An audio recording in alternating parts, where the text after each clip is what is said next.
안녕하세요. 저는 오늘 랩 세미나를 발표할 박채희입니다. 감사합니다. 제가 발표할 논문은 2021년도 약 2년 전에 나온 ICML에 발표된 The Learning Transferable Visual Models from Natural Language Supervision입니다. 이건 오픈 AI에서 발표한 논문이고 흔히 알고 있는 클립이라는 모델에 대한 논문입니다.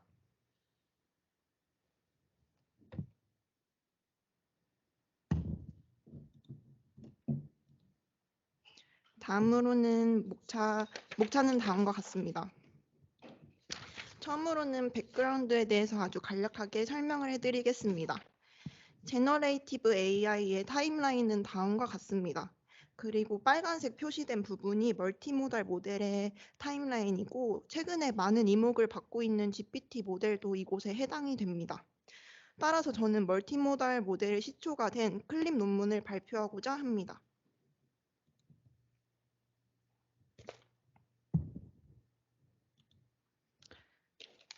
앞서 보신 그림에서 클립과 달리가 같이 있는 것을 확인하셨을 텐데 두 모델 모두 오픈 AI에서 2021년도에 발표가 되었고 클립은 이미지 투 텍스트, 달리는 텍스트 투 이미지에 초점이 맞춰진 모델입니다. 저는 오늘 이미지 투 텍스트 태스크를 수행하는 클립에 대해서 발표를 진행하겠습니다.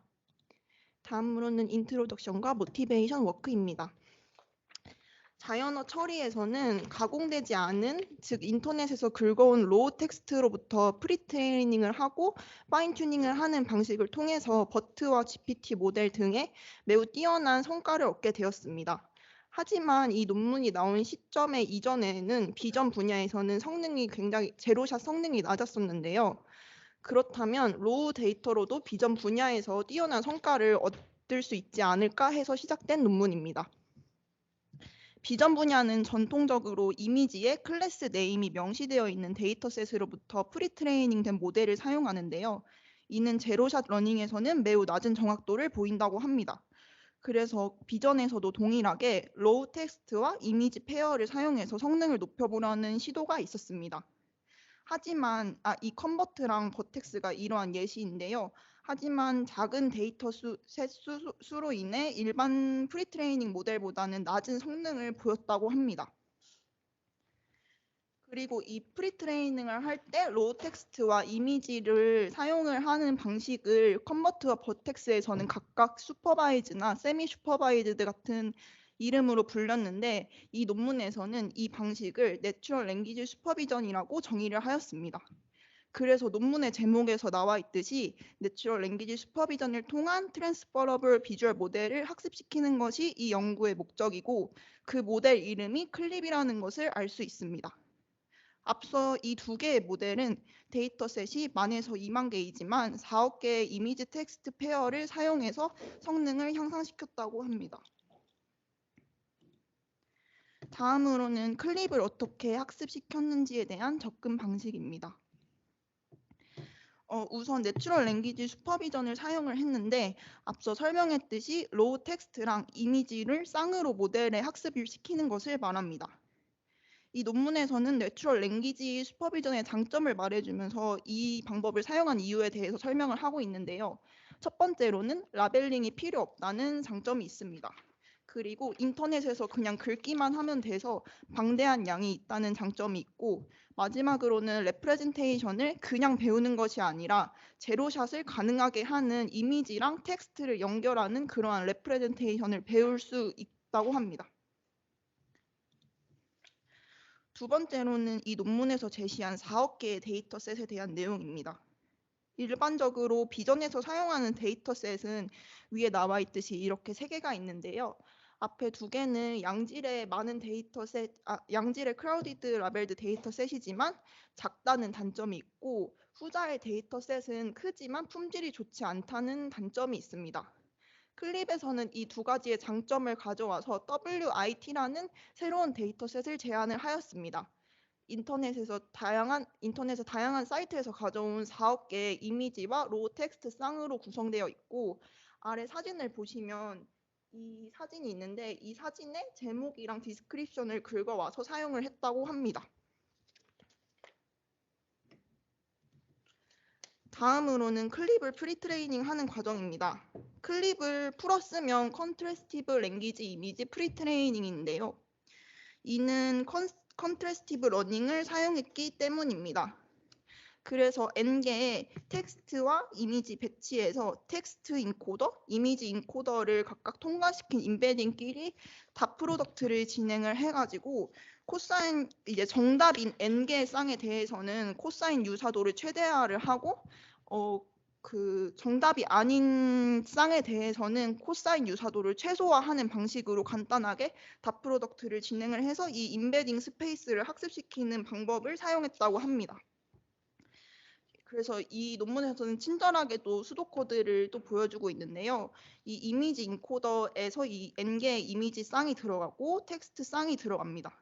그리고 노멀라이즈 한 결과를 가지고 이 두 개를 단순하게 다 프로덕트를 시키고 그리고 이거 t는 뒤에 러너블 템퍼러처 파라미터를 그냥 곱해서 이거는 학습시킬 수 있게 하는 파라미터고 이 두 개를 곱해서 크로스 엔트로피 로스로 이제 이 임베딩 스페이스를 학습을 시킨다고 합니다.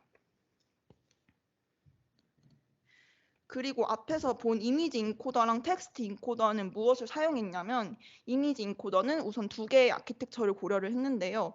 레즈넷 50에서 약간 수정된 버전인 레즈넷 D 버전을 5종류를 사용해서 실험을 했고 비전 트랜스포머도 3종류를 사용해서 실험을 했는데 결국에는 비전 트랜스포머 라지 성능이 가장 좋기 때문에 모든 백분을 이 비전 트랜스포머 라지로 설정을 했다고 합니다.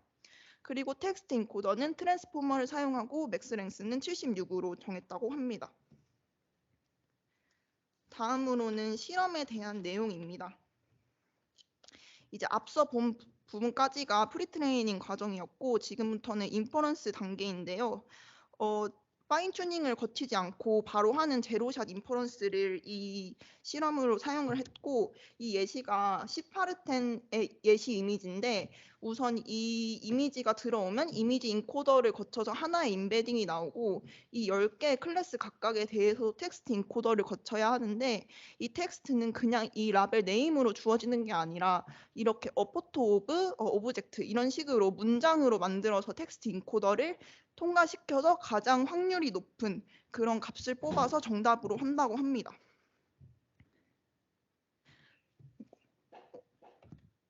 그래서 이 어포트 오브 오브젝트라는 문장 형식으로 프레딕션을 하는데요. 이 프레딕션 하는 과정을 이제 프롬프트 엔지니어링이라고 하고 이때 추가 정보랑 문맥을 텍스트 인코딩에서 반영할 수 있기 때문에 이 문장 형식으로 하면 분류 성능이 향상된다고 합니다. 이렇게 아래에 a photo of a label, 그 다음에 a type of a pet 이런 식으로 추가적인 정보를 줬을 때 이미지넷에서 1.3%라는 아주 놀라운 성능을 기록했다고 합니다. 그래서 프롬프트 엔지니어링을 통해서 문장으로 라벨을 생성하게 했을 때가 위에 초록색 그래프이고요. 아래 파란색이 그냥 클래스 네임으로 학습을 인퍼런스를 한 건데 5% 포인트나 훨씬 더 성능이 좋았다고 합니다. 그리고 제로샷 트랜스퍼도 진행을 해봤는데요.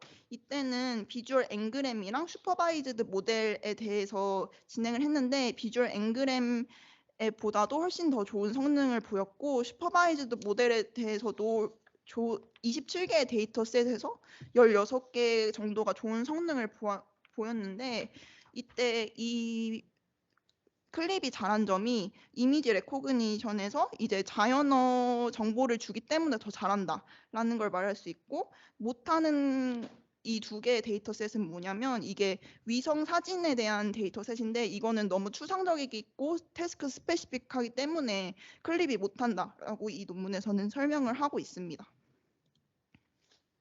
그리고 다음 실험으로는 레프레젠테이션 러닝인데요. 이미지 특성을 최대한 잘 설명하는 피처를 뽑아서 다운스트림 태스크에 활용하겠다라는 게 레프레젠테이션 러닝이라고 합니다. 그래서 레프레젠테이션 러닝은 이 레프레젠테이션을 리니어 모델에 넣어서 평가를 하고 클립에서도 이와 같은 방법을 사용을 했는데요.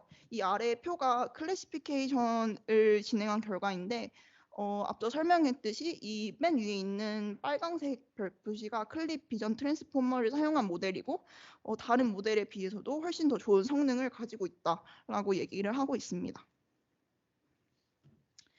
그리고 마지막 실험으로는 이제 디스트리뷰션 시프트에 대해서도 강건하다라는 걸 얘기를 해주고 있는데, 디스트리뷰션 시프트란 무엇이냐면 머신러닝의 근본적인 이제 오버피팅 문제나 낮은 일반화 성능의 가능성이 있는데, 이것은 트레인과 테스트 셋의 디스트리뷰션이 동일할 거라는 가정 아래에서 트레이닝을 진행을 하기 때문이라고 합니다. 하지만 실제로 트레인 셋이랑 테스트 셋이랑 다른 것을 모두들 알고 있고, 이러한 트레인과 테스트 셋의 차이를 디스트리뷰션 시프트라고 합니다.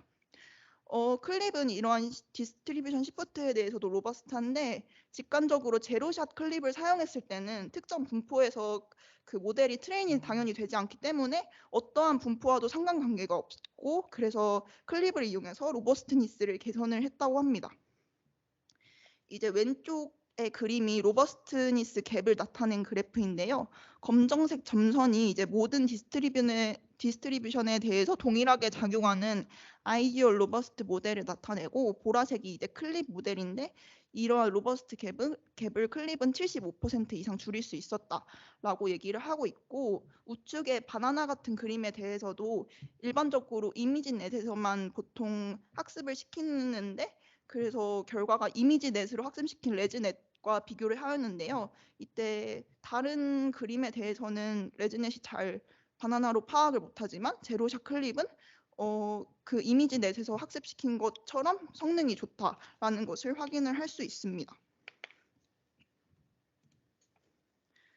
다음으로는 휴먼 퍼포먼스와 비교하는 내용입니다.